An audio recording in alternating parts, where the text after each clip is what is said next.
Good morning to you all, and I'd like to start by thanking the European Commission and the organizers for their kind invitation, and to congratulate you what is turning out to be a very productive meeting and hopefully a policy changer meeting. We are here today to discuss on how to advance health equity towards reducing the chronic disease burden in the EU. And to advance as we all desire, we must put all European politicians on board.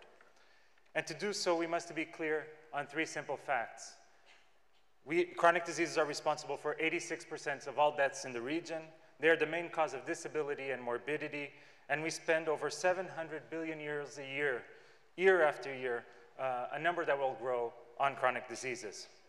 If that's not good enough to convince your politicians, well, I have to say they're probably not that good.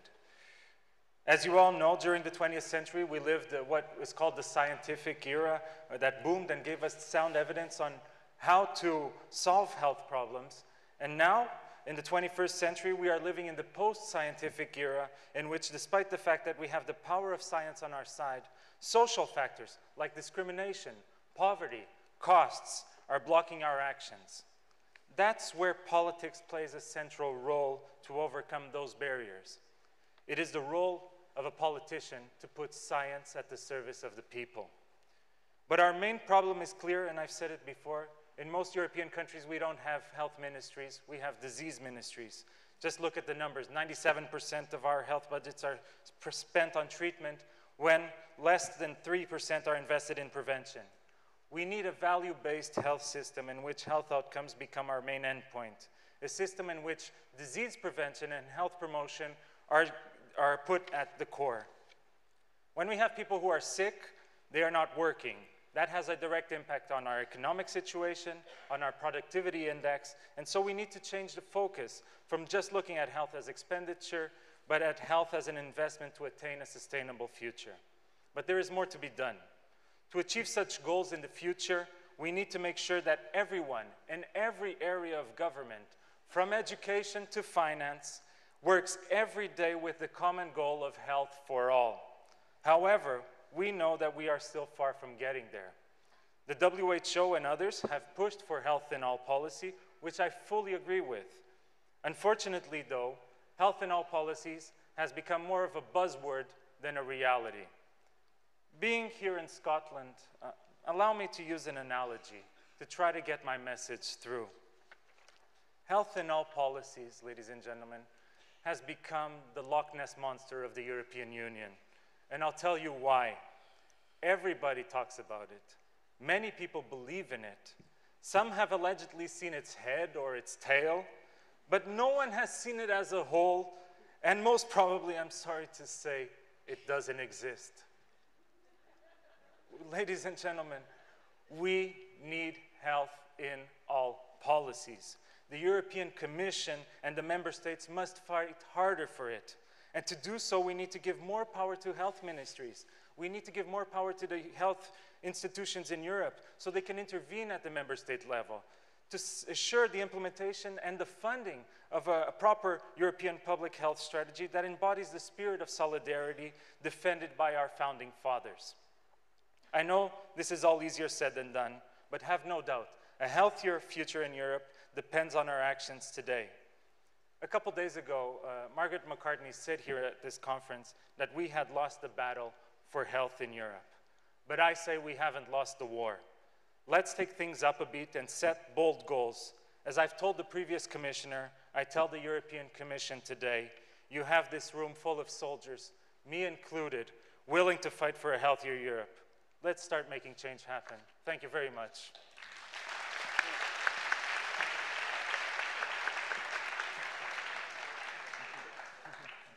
Thank you very much. It's true that we have a momentum during the Portuguese presidency and the Spanish presidency to work on inequalities on health, the Finnish presidency on health in all policies, and I'm not sure if we have already missed that momentum or we are still on time to recuperate and really, I don't know if continue or do the work on that we need to do in order to fight the inequalities and the vulnerable groups. Ricardo, how do you think that we can balance the challenge between ensure the quality the quality of care, and the value for money, the fact that many member states are suffering for the economic crisis and that the budgets are decreasing, especially for health, and that those budgets that are decreased at the same time encounter that we have more people in a vulnerable situation. How can we balance all that? Thank you for the question. Coming from Portugal, I'm very sensitive to what externally imposed cuts means. As you know, we just finished the Troika program in our country, and we're proud of complying, but we did it with a lot of sacrifice of our people. And the real costs of that kind of intervention will only be foreseen in the future. And that's one of the problems. I mean, when you mix public health with politics, it's hard to convince people about results when you can't have them immediately, especially not within the same political cycle. However, and going straight to your question, I feel that the European Commission and the European Union as a whole really has to prioritize what it wants to do when it comes to health, and public health in particular. Because we cannot have constant discussions about how we need the Commission to do more, but every time we have a meeting with the member states, everybody says, don't touch on my health. Yeah. Okay, so we really need to find a fine balance. I think public health is very, very particular because people cannot easily understand how there is a global interest, or at least a union-wide interest, to have more intervention from the Commission side. And so that would allow, for example, for us to invest identifying what our priorities are, identifying what the gaps are that we need to close, identifying those vulnerable populations. We can really get the science to understand how we can reduce that gap and apply European funding directly to that. Because as you know, in my country was an example of that, many others were too. We applied a lot of, the only funding we had for health was to build hospitals and things like that. So infrastructure, or either to build railways or to build roads or highways. And at the end of the day, maybe it would make more sense to have European funding for prevention strategies, for treatment strategies that can prevent other problems in the long run. That's having a public health strategy that I called for in my initial statement. And to do so, we really need to get all the member states focused on the same direction. And I hope and I believe that the new commissioner has this view. As a member state, as a member of parliament in a member state, I've been pushing for this and I will continue Ricardo, to do so. I have a last question that is, how can we reconcile different policies? Gauden has mentioned reducing salt, tobacco, etc.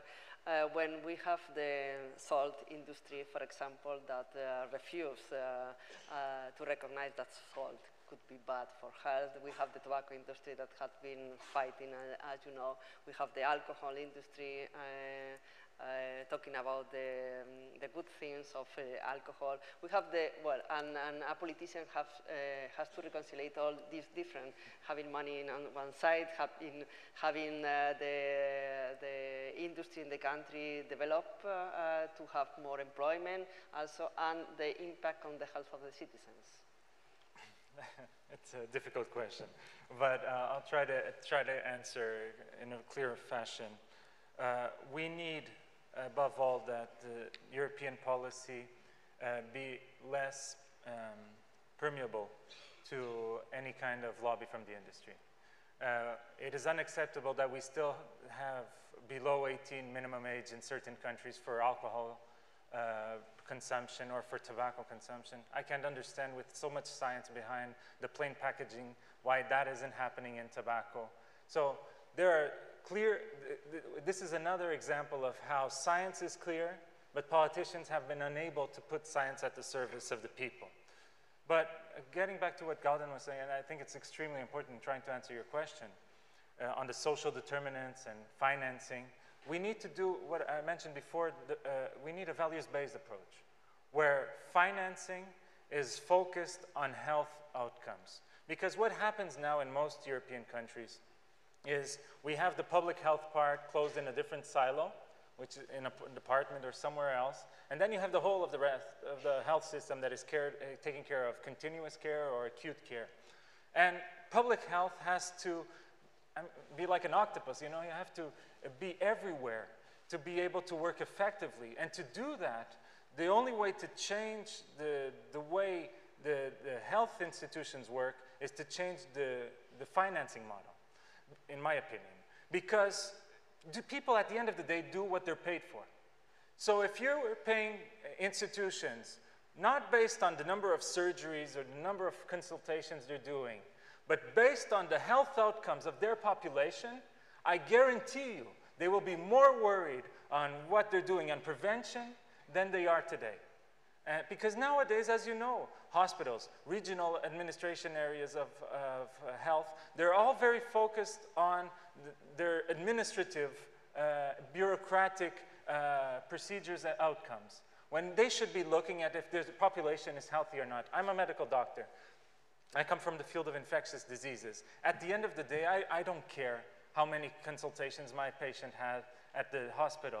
What I care about is if the patient is better than before, if the patient is cured if possible, or if cure is not possible, getting access to the best health possible. And that is what we have to focus on. And we need to really change our finance model because, once again, people do what they're paid for, and we need to pay for them to fight for health promotion and disease prevention. Thank you. Basically, if I got the question right, GDP is not a good enough index. And I fully agree, actually. Before getting into this session, I was having a discussion with Portuguese colleagues of mine precisely on this issue. We need to have, if we are able to acknowledge, as Gordon has reinforced in this debate, the importance of social determinants, then we really need to find a way to include social aspects within our indexes. However, I think that's a very hard task. That's something the academia and the health organizations really have to focus on. But in the current period, what I can say in talking about vulnerable populations and in talking about low-income countries, GDP is still the best index we have. What is happening, though, and I'll give you a quick example, is when we talk about access to innovation, because of international reference pricing that exists in Europe, countries like my own in Southern Europe that are poorer, the pharma companies end up saying, oh, we can't lower the prices because or else the Northern European countries are going to use you for international reference pricing. So we really have to discuss if it makes sense, if we really believe in solidarity among the Union, if it makes sense not to divide us up in tiers in which people, the member states are able to work among them based on at least GDP, which is the best index we have. And so if we are not able to at least adapt what we have in the sense that we can make access easier to new drugs and to new treatments and to new technologies, I am very much afraid that inequities, disparities among member states will just grow because we are just starting of what will be the near future of high-cost treatments, of high-cost technologies.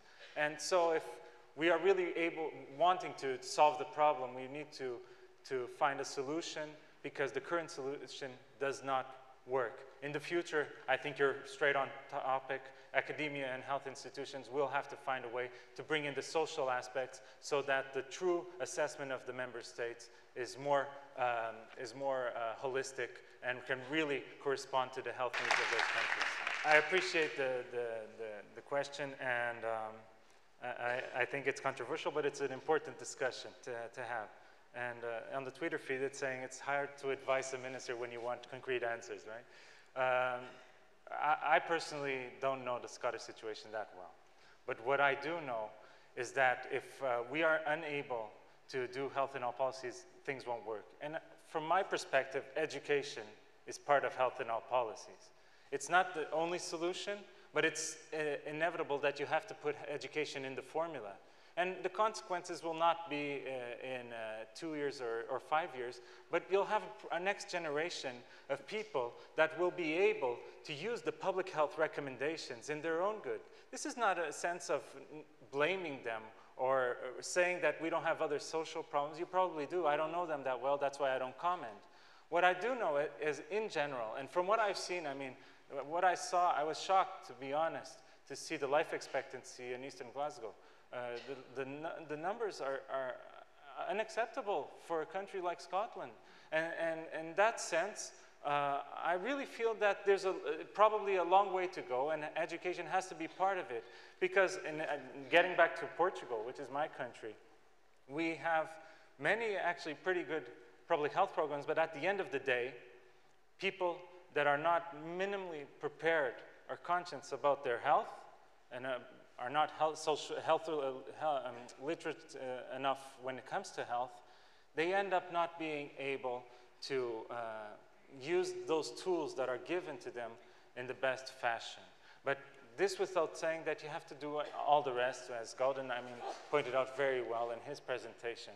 And so, don't see it as a one-way street. It's a multiple-way street to get to a common goal. And Ricardo, final remark. I think I've already talked too much. Just say that. 30 seconds. just to say that if we really want to battle health inequities, we have to get it stronger, and maybe just reinforce something that Andrea said that I didn't mention before, that I truly believe in, is sometimes when you need to get to the most vulnerable populations, formal health institutions are not very good to getting there. Getting the NGOs on board, getting the informal settings, finding strategies to get to those populations and being effective. Coming from the field of HIV and hepatitis, I can say that is a very effective strategy, and I believe that all of Europe can benefit if we're able to put formal institutions, politicians, and NGOs working stronger together.